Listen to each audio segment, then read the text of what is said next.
What are you doing? The voice cut through the quiet hallway like a gunshot. Sharp, cold, disbelieving. Benedict turned. Slowly, her hand still resting on the foreline, the one connected to Roman's arm. The elderly man in the wheelchair. Unconscious, breathing shallow. She didn't pull her hand away, didn't flinch, just looked at Brian with eyes that held no fear. Only calculation. I'm adjusting his medication. You're not a nurse. I'm his daughter-in-law. I'm helping. Brian took a step closer. His eyes moved from her face to her hand, to the forebag, to the small syringe she'd palmed in her other hand, the one she thought he couldn't see. Put it down. Brian, you're overreacting. Put it down. For 3 seconds, nothing moved. Not Benedict. Not Brian. Not even the air in the room seemed to breathe. Then Benedict smiled. Small. Cold. Like she'd just realized something. You weren't supposed to be home yet. And that's when Brian knew. Knew with absolute certainty. His wife of 8 months. The woman he'd trusted with his father's care. The woman who smiled at family dinners and kissed him goodnight. She'd been trying to kill his father. Let me take you back 11 months. Brian Morgan, 41 years old. Self-made millionaire. Built his wealth from a small logistics company into a transportation empire worth $32 million. But money doesn't protect you from everything. Doesn't protect you from loss. From grief. From the slow, cruel deterioration of the people you love. 18 months ago, Brian's father Roman had a massive stroke. 76 years old. Healthy one day. Paralyzed the next. The stroke destroyed the left side of his body. Left him in a wheelchair. Stole most of his speech. Reduced his communication to broken words and frustrated gestures. But Roman was still there. Still present. Still Brian's father. The man who'd raised him alone after his mother died. The man who'd worked 3 jobs to pay for college.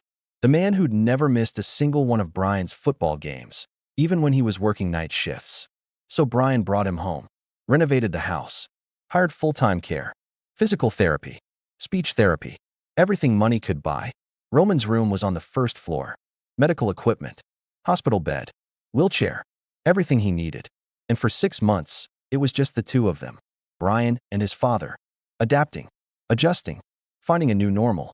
Roman couldn't speak much, but his eyes were sharp. Alert. He understood everything. Communicated through nods. Gestures. The few words he could manage. Love you, son. 3 words. Slurred. Difficult. But clear enough. Brian said it back every night. Love you too, Dad. They had routines. Breakfast together. Physical therapy at 9. Lunch at noon. Brian working from home as much as possible. Dinner at 6. Evening news together. Roman in his wheelchair. Brian in the chair beside him. It wasn't the life Brian had planned, but it was their life. And it was enough. Then Benedict happened. Brian met her at a business conference in Chicago. She was a corporate attorney. Sharp. Intelligent. Attractive. Mid-30s. Successful in her own right. They started talking. Then dating. Then she was flying to visit him on weekends. Then she was meeting Roman. And Roman seemed to like her. At least at first. She'd smile at him. Ask about his day. Sit with him during meals. Seemed genuinely interested in his care. Good woman, Roman managed to say one night. Broken words. But approving. Brian felt relief. His father's blessing mattered. Especially since Roman couldn't easily express disapproval. Couldn't argue. Couldn't warn. 6 months after they met, Benedict moved in. 2 months after that, they were married. Small ceremony. Just family. Just Roman in his wheelchair, watching his son get married. Roman didn't smile much anymore. The stroke had taken that too.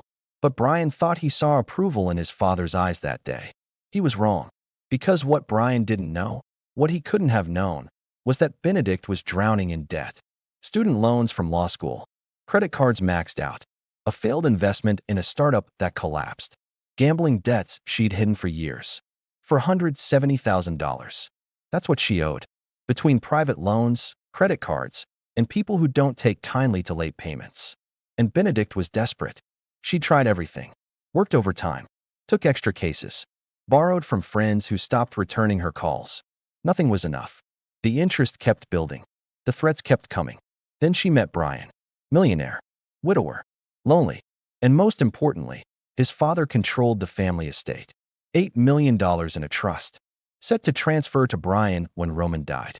Benedict did the math. Saw the opportunity. Made a plan. All she had to do was speed things up. The first month after the wedding, Benedict was perfect. Attentive wife, helpful with Roman's care, volunteering to give Maria, the daytime caregiver, breaks, offering to handle medication schedules. Brian was grateful. Running a company while caring for an elderly parent is exhausting. Having help, having a partner, felt like a gift. But Maria noticed things. Small things. Things that didn't quite make sense. Roman's medication schedule changing. Pills that looked different. Roman seeming more drowsy than usual. More confused. More withdrawn. Maria mentioned it to Benedict. I think his medication might need adjusting. He seems off. Benedict smiled. Warm. Reassuring. I'll talk to Dr. Hayes. Don't worry. But she never did. Because Roman's decline wasn't an accident. It was the plan. Benedict had started small. Adjusting dosages. Mixing medications that shouldn't be mixed. Nothing dramatic. Nothing that would trigger immediate alarms. Just enough to make Roman weaker. More confused. More like a man naturally declining. She researched. Carefully. Methodically. How to induce symptoms that look like stroke progression. How to avoid detection. How to make it look natural. Late at night, when Brian was asleep, she'd search. Medication interactions that cause weakness. How to induce respiratory distress in elderly patients. Life insurance policies for dependents. She cleared her browser history. Used private mode. Thought she was careful. She wasn't careful enough. Because Roman knew. He couldn't speak. Couldn't explain. Couldn't warn his son. But he knew. He saw Benedict's face when she thought no one was watching. Saw the coldness. The calculation. The way she'd stand over him when Maria left the room. The way she'd touch his medication with hands that weren't gentle. He tried to tell Brian. Tried to form the words. Bad. She bad. Brian thought he was confused. Stroke victims sometimes have paranoia. Confusion. Personality changes. Dad, Benedict is helping. She loves us. She's family now. Roman's eyes filled with frustration. With fear. But he couldn't make Brian understand. And Benedict saw it. Saw that Roman was trying to communicate. Trying to warn. So she got bolder. More aggressive. She started withholding physical therapy sessions. He's too tired today. Let's skip it. Started forgetting to give him water.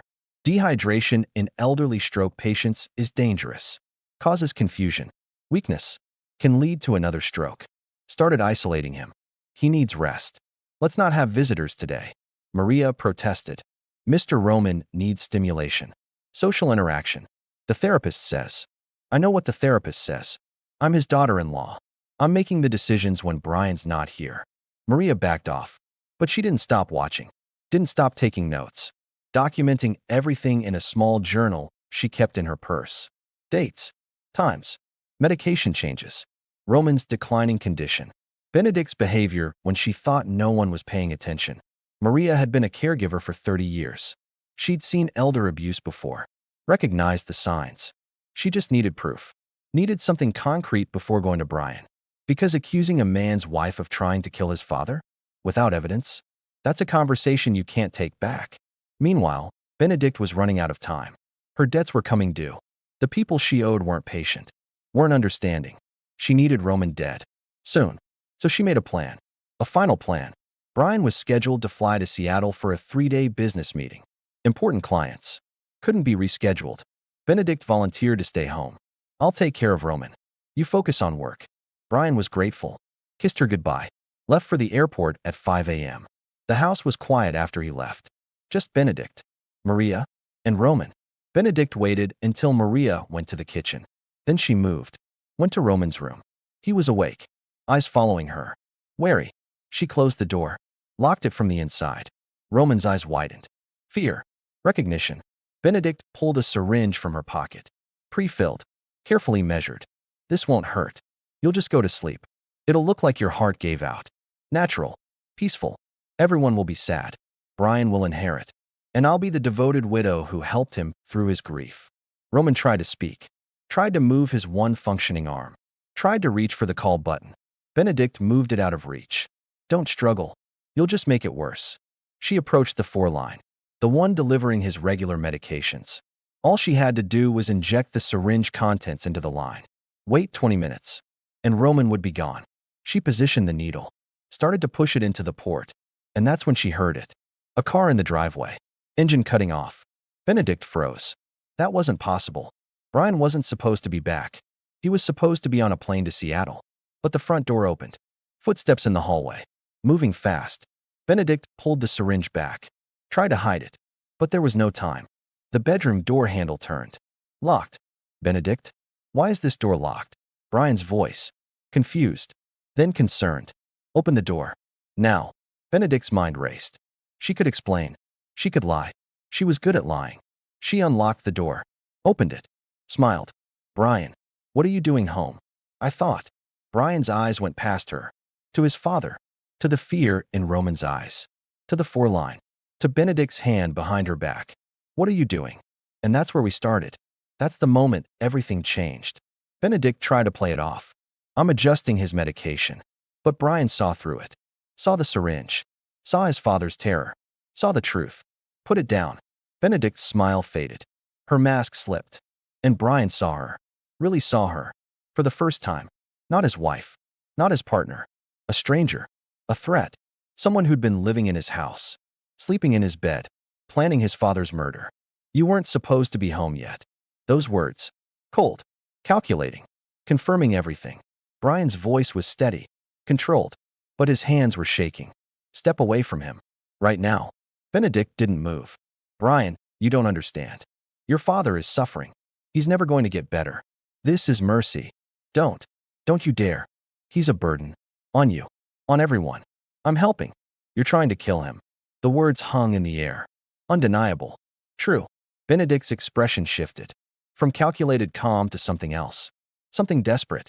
You can't prove that. You're upset. Emotional. Misunderstanding. Brian pulled out his phone. Dialed 911. I need police and an ambulance. My home. Now. Someone just attempted to murder my father. Benedict lunged. Not toward the door. Toward Roman. One last desperate attempt. Brian moved faster. Grabbed her arm. Pulled her back. They struggled. The syringe fell. Shattered on the floor. Clear liquid spreading across the tile. Maria burst in. She'd heard the shouting. Saw the scene. Immediately understood. She ran to Roman. Checked his vitals. Called out. He's okay. He's okay. But we need medical here now. Benedict stopped struggling. Stood still. Looked at Brian with eyes that held no remorse. No fear. Just cold calculation. You'll regret this. No. You will. Sirens in the distance. Getting closer. The sound of consequences arriving. Benedict tried one more time. Softened her voice. Brian. Please. We can talk about this. We can work it out. I love you. Don't. You don't get to say that. Not after what you tried to do. Police arrived 3 minutes later.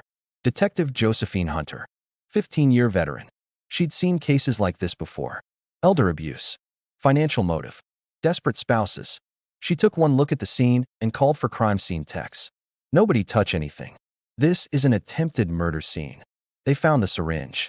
Tested the contents. Potassium chloride. High dose. Enough to stop a heart within minutes. Untraceable if administered correctly. Looks like natural cardiac arrest. They searched Benedict's belongings. Found more syringes. Hidden in her cosmetics bag. Wrapped in tissue. Ready for the next attempt. They searched her laptop. Found the search history she thought she'd deleted. But deletion isn't permanent. Not if you know where to look. Medication interactions that cause heart failure. How to avoid detection in poisoning cases. Life insurance policies, inheritance rules. How long does potassium chloride take to work? Hundreds of searches. Over 3 months. A clear pattern. Premeditation. Planning. Intent. Detective Hunter read them aloud. Each one a nail in Benedict's coffin. Benedict sat in handcuffs. Silent. Her lawyer's instincts finally kicking in. I'm not saying anything without my attorney. That's your right, Hunter said. But the evidence is going to talk for you. They arrested her on the spot. Attempted murder. Conspiracy. Elder abuse. Brian sat with his father, holding his hand. The hand that still worked. The one that squeezed back. Weakly, but present. I'm sorry, Dad. I'm so sorry I didn't see it. I should have known. Should have protected you. Roman's eyes filled with tears. He tried to speak. Managed 2 words. Not your fault. The ambulance took Roman to the hospital. Precautionary. Make sure Benedict hadn't done any permanent damage. Brian rode with him. Held his hand the whole way. Maria followed in her car. With her journal. The one she'd been keeping. Documentation of every suspicious moment. Every medication change. Every time Benedict had acted strange. She handed it to Detective Hunter. I was waiting for proof. Now you have it. Hunter flipped through the pages. Detailed. Time-stamped. Credible. This is solid. Thank you for paying attention. You probably saved his life. Maria nodded. Quiet. Professional. But her hands were shaking. I've seen too many people hurt because no one spoke up. I wasn't going to let that happen to Mr. Roman. At the hospital, Dr. Hayes examined Roman thoroughly.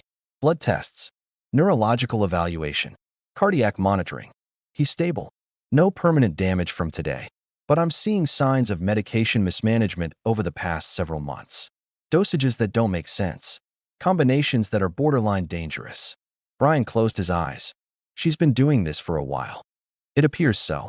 I'll need to review all his medications. Start fresh. Make sure everything's correct. Brian nodded. Do whatever he needs.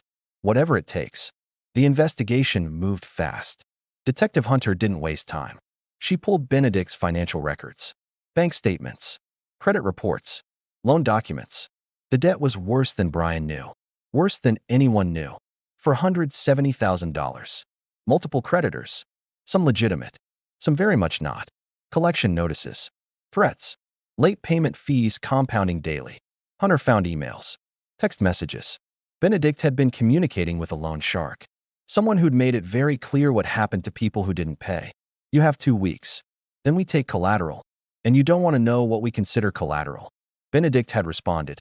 I'm handling it. I'll have the money soon. I promise. The loan shark replied. You better. For your sake. Motive. Clear and undeniable. Hunter also found the life insurance policy. Benedict had taken one out on Roman 6 weeks after the wedding. $2 million. With Brian as the beneficiary. But there was a rider. A clause. If Brian died or couldn't manage his affairs, the money would go to his legal spouse. Benedict had been planning for every contingency. Hunter brought all of this to the district attorney. A woman named Calloway Brennan. Tough. Experienced. She'd prosecuted elder abuse cases before. Calloway reviewed the evidence. The search history. The journal. The syringe. The financial motive. This is solid. We're charging her with attempted murder. First degree. Premeditated.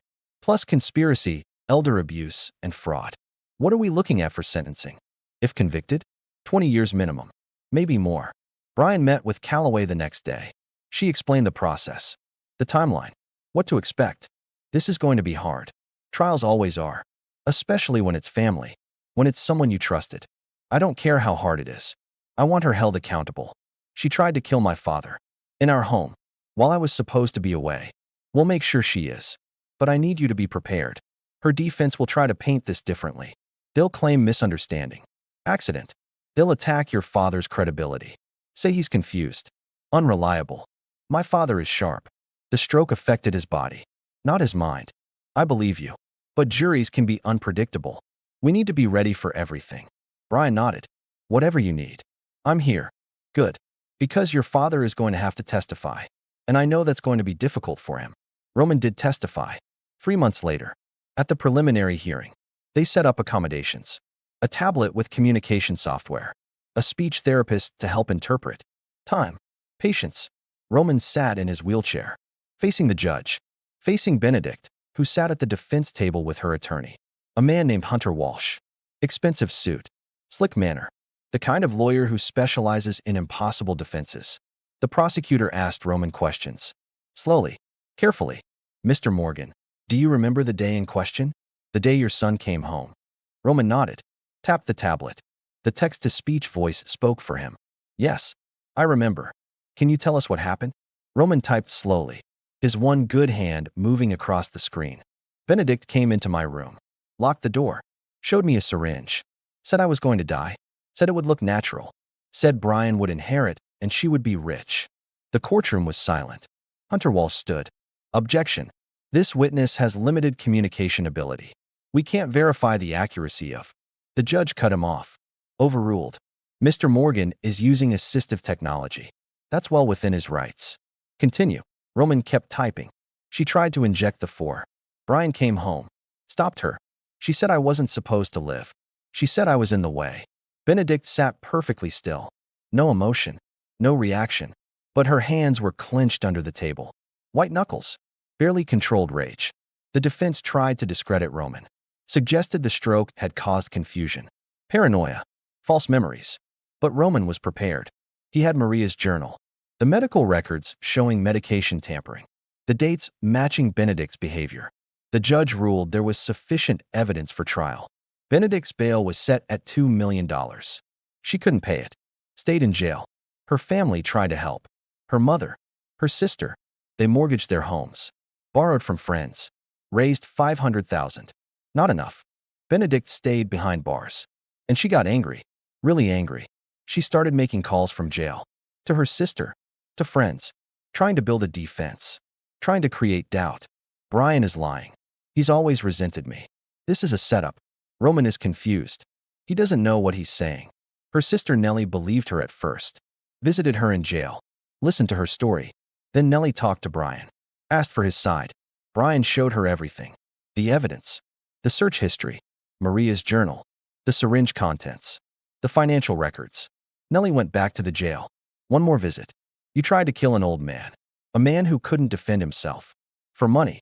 Benedict's mask slipped. You don't understand. I was desperate. I needed. You're not desperate. You're evil. And I hope you rot in that cell. Nellie never visited again. The trial took 3 weeks. The prosecution built their case methodically. Witness by witness. Document by document. Maria testified. Shared her journal. Explained every entry. Every suspicious moment. Dr. Hayes testified. Showed how the medications had been tampered with. How the dosages had been dangerous. How Roman had been systematically weakened. Detective Hunter testified. Presented the search history. The financial motive. The pattern of behavior. Roman testified again. This time in front of a jury. 12 people watching an elderly man in a wheelchair communicate through a tablet. Some jurors had tears in their eyes. The defense tried to create doubt. Suggested Brian was controlling. Paranoid. That Benedict had been trying to help and been misunderstood. But the evidence was overwhelming. The jury deliberated for 4 hours. Guilty. On all counts. Attempted murder. First degree. Elder abuse. Conspiracy. Fraud. The judge set sentencing for 2 weeks later. Brian sat in the courtroom. His father beside him. Maria on the other side. They'd won. But it didn't feel like winning. It felt like survival. Benedict was led away in handcuffs. She looked back once. At Brian. At Roman. Her eyes held no remorse. No apology. Just cold hatred. This isn't over, she mouthed. But it was. It was over. Sentencing came. The judge was blunt. Ms. Benedict Morgan, you betrayed the trust of your husband. You attempted to murder a vulnerable, disabled elderly man for financial gain. You showed no remorse. No humanity. The court sentences you to 20 years in state prison. No possibility of parole for 15 years. 20 years. Benedict would be 56 when she got out. If she got out. Brian felt his father's hand squeeze his. Weakly. But there. They'd survived. Together. The months after the trial were strange. Quiet. Like the house was holding its breath. Brian moved Roman's room upstairs. Away from the first floor. Away from the memories. Away from the door Benedict had locked. He hired new caregivers. People Maria recommended. People with decades of experience and spotless references. But mostly, it was Maria. She stayed. Became part of the family. More than an employee. A friend. Someone who'd fought for Roman when it mattered. You saved his life, Brian told her one evening. If you hadn't been paying attention. If you hadn't kept that journal. Maria shook her head. I did what anyone should do. What everyone should do. Pay attention. Speak up. Protect people who can't protect themselves. Roman's recovery was slow. But it was real. The proper medications helped. The absence of poison helped. The safety helped. He started talking more. Short phrases.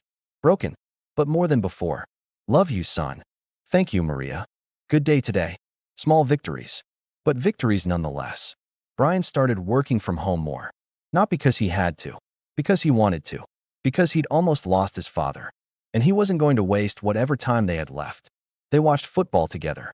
Sunday afternoons. Roman in his wheelchair. Brian in the chair beside him. Just like before. But it was different now. Better.